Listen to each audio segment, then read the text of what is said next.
Brant Lake is located in the eastern Adirondacks, just north of Lake George. Known and popular for both its hunting and fishing since the early 1880s. Brant Lake is also known for its summer camps and prominent visitors like President Theodore Roosevelt. Brant Lake also has a dark side, as it's also known for its missing persons. The mysteries of Brant Lake echo across the Adirondacks. Class A witness Steve, well, he brings the mystery of Bigfoot to life with his first-hand experience. Join me for Steve's interview. We were on location, and that video is shared in the background. Pay close attention.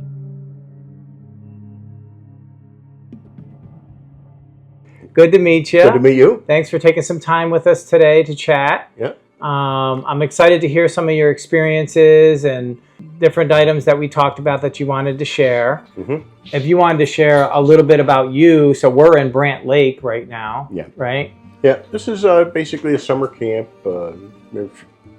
I'll try to get maybe 2 weekends a month or so when it works out. Great. And try and get up here for deer season, at least the opening weekend and whatever it is. But I love the tradition. Yeah. And I love being out in the woods. Is that your mount that's on the wall? I wish it was. Oh. I was my uncle's. Oh, really? Nice. I've got one home, but it's not quite that. So Brant Lake, I don't have a ton of experience out here, but it's a beautiful area. We've been around town, hanging out a little bit, had some lunch today, stopped at a couple of places. So beautiful. So great area that you're in here. Yeah, we like the area, and this is a nice little spot to come and get away from the noise and the traffic. You already shared via message with me probably a handful of different Bigfoot experiences that you've had. Yeah, and it's mostly circumstantial things. Over the years, I'd be out in the woods sitting, and all of a sudden hear a knock. Yeah. Never thought anything of it. Heard about Bigfoot in magazine things, and that was something that's it's like seeing a ghost or something. It really happened, Yeah. And very skeptical. You've had some experience in your life, right? Some experiences in your life that you didn't think were connected in any way to anything, just natural events. But now you've said time, a few years ago, I was with a friend down at the creek. We were staying on shore fishing. And all of a sudden there's a loud splash. And we turned and looked, and there were huge rings. It was like I'd say it was like somebody threw a basketball-sized rock or something into the creek. Yeah. And I thought, well, maybe it's a beaver slap his tail and went in. But I've heard beaver slaps before, and they weren't quite that much of a splash comparatively. And we watched for a while to see if something was going to surface. And nothing did. So I don't know how far a beaver will swim underwater before he comes up for air. Right. But within our line of sight, we didn't see him surface. And it wasn't until watching the Bigfoot videos I heard about them throwing rocks at people. Sure. Yeah. And I don't know. Yeah, that's interesting. So it's those kind of things that a lot of folks, especially woodsmen, hunters, people who are out in the Adirondacks, hiking, things like that, they're not thinking about possible Bigfoot signs, right? So if you're not thinking about it, you're not conscious of it, you haven't done any research or watched any videos or read any books, then you're not going to connect the dots and say, hey, that's a wood knock. Could there be something here? Could that be a Bigfoot, right? Or what was that over there on the side of the pond that just darted into the woods, right? I'm not sure. But I think, like you said, later on, you start watching some videos, doing some research, and you go, oh, you know what? I've had these experiences in my life. That's very interesting. So maybe there's something out here where I'm hanging out. Yeah, there's a possibility. The noises are coming from somewhere. Yeah. You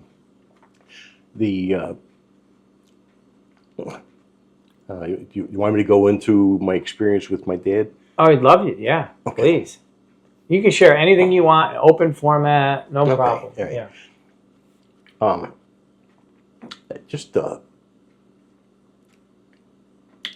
I'd say it was somewhere between 2005 and 2009. Mm-hmm. My dad used to like to hunt the Lily Pond area, Yeah. and usually he went with his brother, but this time I went with him, and we parked where a trail goes off to the side of the road. There was a clearing to park, and he had a spot where he would look to the south side of the road. He set up his folding chair and was watching. And I said, well, I'll go up here about 100 yards and hang out there. Yeah. So I walked up. I walked to the opposite side of the trail, and I found a spot where I was in some cover. And I was watching a bit of an opening down the road. And I was sitting there probably maybe 20 minutes. Yeah. And something caught my attention to the left. And I looked and I could see through the trees. Looked like my dad was coming up to see me, paralleling the trail, but in the woods maybe 15 feet, somewhere in that. Right. And I said, oh, he's coming to see me. All right. So I just went back to watch, and Yeah. he never showed up. Mm. And after a while, I got up and I left, and I walked back out, and he's sitting in his chair, and he says, you came up, you didn't, thought you were going to say hi. He says, I never left my chair. So I'm thinking, well, must have been a deer, and I just didn't notice. But then, looking back, it was dark like a shadow. Yeah. It was shaped like a man. Mm-hmm. It wasn't a bear. A bear has a round head. And it was walking quietly, and you could see like sway back and forth slightly. Yeah. And I'm thinking a deer doesn't sway when they walk. Right. And so I don't know. I have no idea what it was. Right. A shadow in the woods. If it was my dad, he would have had his orange hat on. I would. You know, Yeah. Right. This stuff, and I never even put this together until just a little while ago, thinking back about that experience. That's very interesting, and that's very intriguing because you're sitting out in the middle of the woods. How old were you? Oh, it's probably in my 50s. Okay, and you're just sitting out there, and Late 40s maybe. How far away was so you were sitting hunting, right? Yeah. And how far away was your dad hunting? Where was he sitting? He was 100 yards maybe. 100 yards away? Roughly. Okay, I just wanted to give us some space that we wouldn't be interfering with each other. Yeah. And so during that time, you two were sitting 100 yards apart in the middle of the woods, hunting, sitting in the quiet, and then something comes to check you out. I don't know. I don't recall hearing any noise. I just glanced over, and here comes Dad. You know? Right. Interesting. Wow. Yeah, he would have been in his late 70s at the time. Did you? So you said you didn't hear anything? There was any major twigs breaking? No, nothing. Sounds? No, nothing. How about any smells? No, nothing. None at all. So just you saw the figure, and then that was it. And that was it. Yeah. Okay, good. If there was a smell, I was facing kind of into the breeze a little bit. Yeah. So, if there was any, it didn't come my direction. Right. Okay, good. So some knocks. Something came to visit you while you were hunting. Something's throwing rocks at you down by the creek, right? Yeah. Anything else? Well, I've heard. One night I was sitting on my deck, and it was probably about 9:30, 10 o'clock, and all of a sudden I heard this howl, and it was loud like a siren, and I wasn't sure at first if it was a siren, and then it lasted quite a while. At first I thought it was an owl, and then so an owl doesn't have that much hair. It was probably a good 20 seconds. Yeah. And it finished up with a yelp. Something's making a noise. Yeah. I don't know what it is. I'm skeptical to say Oh, it definitely was a Bigfoot there. I heard him. Right, right. All I know is something made a noise.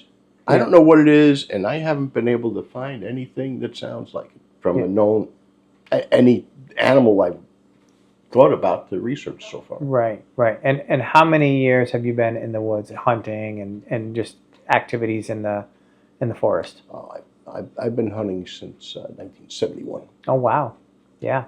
So you would have recognized that if that was the same sound you've heard before. Yes. Has your dad ever shared any stories with you, or None at all. nothing? Huh? No, Nothing strange has happened with him in the woods. no, no. And my his brother neither. Mm-hmm. Just the one tale that I previously told you about the Yeah. the bear tearing a hole in the camp to drag the refrigerator. Oh, right. That's right. Yeah, yeah. That was very interesting. So, you want to share that real quick? I know. All right. Yeah, my uncle lived in the Tupper Lake area. Yeah. Back in the 50s, and he helped a friend bring a Serval, which was a propane refrigerator in. A lot of people used to use them in camps and stuff where there's no electric available. Right. Similar to some of the propane refrigerators that they have in the campers and things. Right. Yeah. And he said the next time the guy went up to the cabin, whatever he left in there, a bear must have smelled, and it tore a hole through the side of the camp to drag the refrigerator out in the yard. Mm. So, but you've never heard of a bear dragging things like that? Maybe they do. Dragging a fridge. Yeah, that's a big That's a big bear.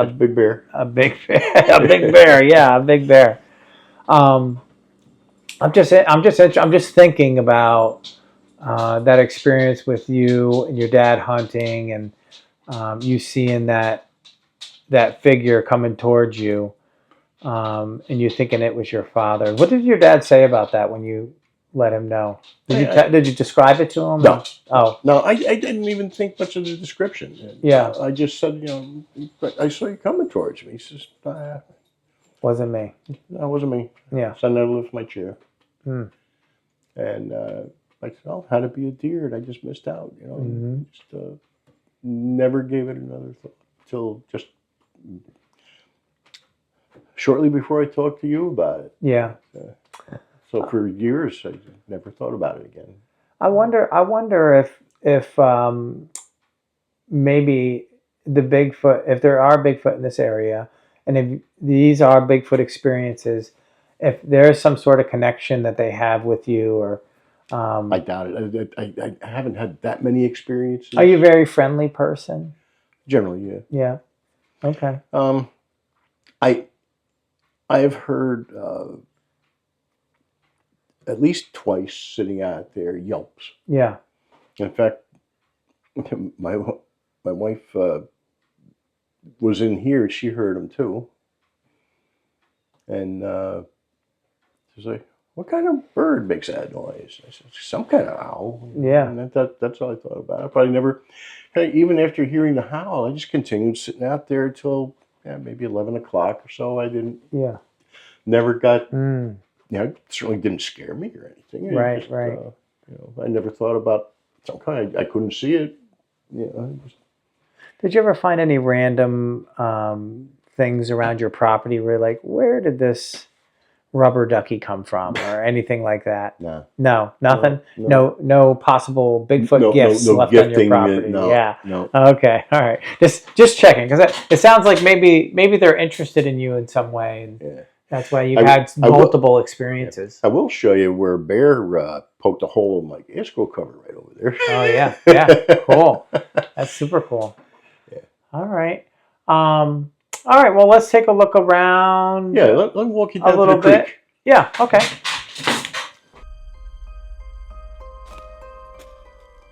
Now, we've covered a lot of area with Steve. We wanted to share a little bit of the video of the area that we were in, exploring outside of where Steve had his experiences. As we were driving down the road, I noticed some X formations. I noticed some structures, and I pulled the car over on the side of that dirt path and jumped out in the woods.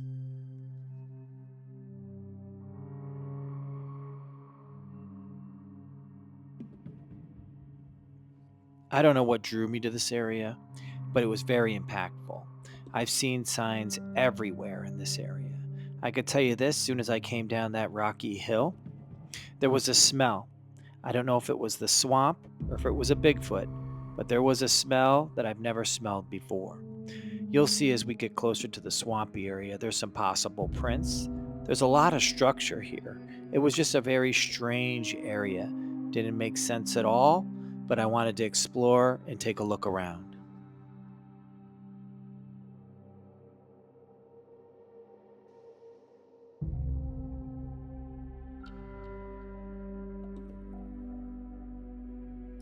I did feel very uncomfortable here.